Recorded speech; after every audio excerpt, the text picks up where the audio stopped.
Hello everyone, welcome back to my channel. Today let's go over a medium level question that I just solved on my own. So I'm super happy about this and I'm very glad that I was able to come up with my own solution to this question without any assistance. So let's go over it and let me show you how I did it. So this is question 1992, find all groups of farmland. So you're given this zero index binary array, which is really a matrix, so a 2D array, and you have zeros and ones only. So basically, you're trying to find all the coordinates that have ones, which they're calling hectares, or you can call it land. So basically, you just want to record the top and the bottom of those, right? So here, 0, 0, 0, 0 is the top left and the bottom right, and then the top left and the bottom right. Okay, so let's do exactly that. Let's go ahead and go through land. So let's get the dimensions first.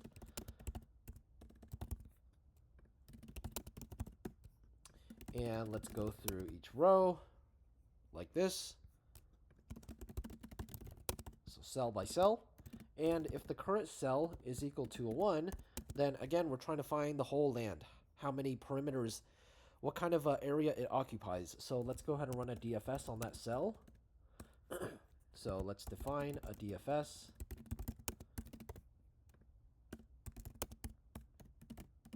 And let's also use a set so we don't have to visit duplicate cells. And let's also keep track of the visited again.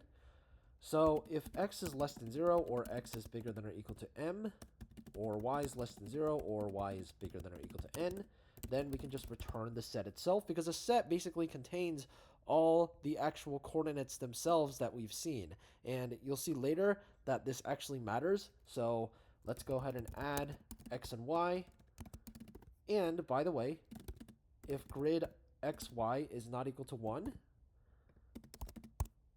then we also return, because we're only interested in one cells, right?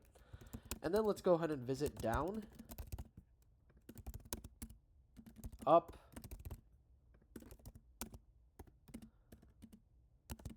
right, and left. And then at the end of the recursive calls, we want to return the set itself. And then also we want to keep track of x and y, because when we're running this recursion, if we've already visited that cell in a previous run, for example, this has covered this cell, then we don't want to call the recursion again, right? That's going to be very expensive. So let's go ahead and say if I and j is not in our self.v as a coordinate, then we can go ahead and call it. And let's call this the value. So let's go ahead and print that value.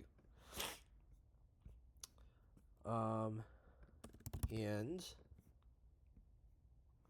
so it's supposed to be land and not grid. So let's call this land.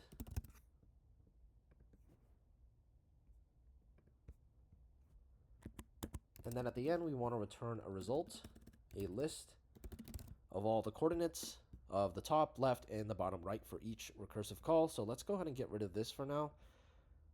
Let's get rid of some of the more problematic test cases, or maybe there's a bug somewhere. Or, so we don't want to visit the same cell twice, right?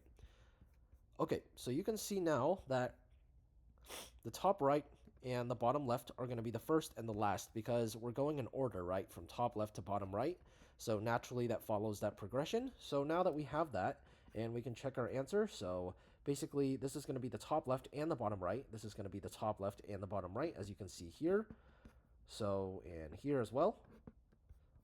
So now we can just basically append our answer, which is just going to be, as I said, list of val 0, concatenating list of val -1, because we're only interested in the top left and the bottom right of that particular recursive depth first search that we ran in all 4 directions, right?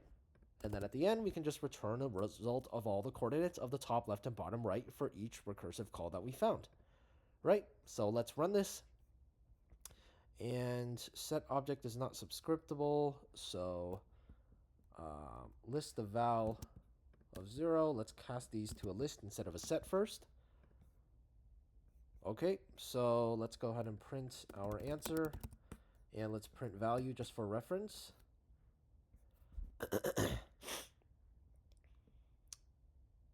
So here you can see that we actually want to sort them as well, right?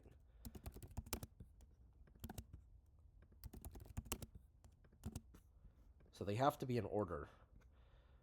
Okay, so let's see what's going on here.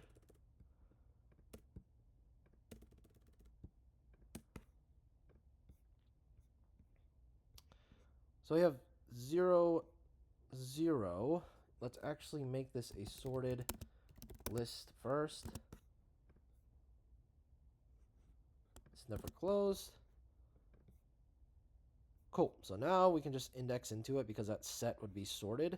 This was originally a set. Now it's a list and sorted in ascending order by the coordinates. So that's going to give you top left to bottom right in the order we're looking for.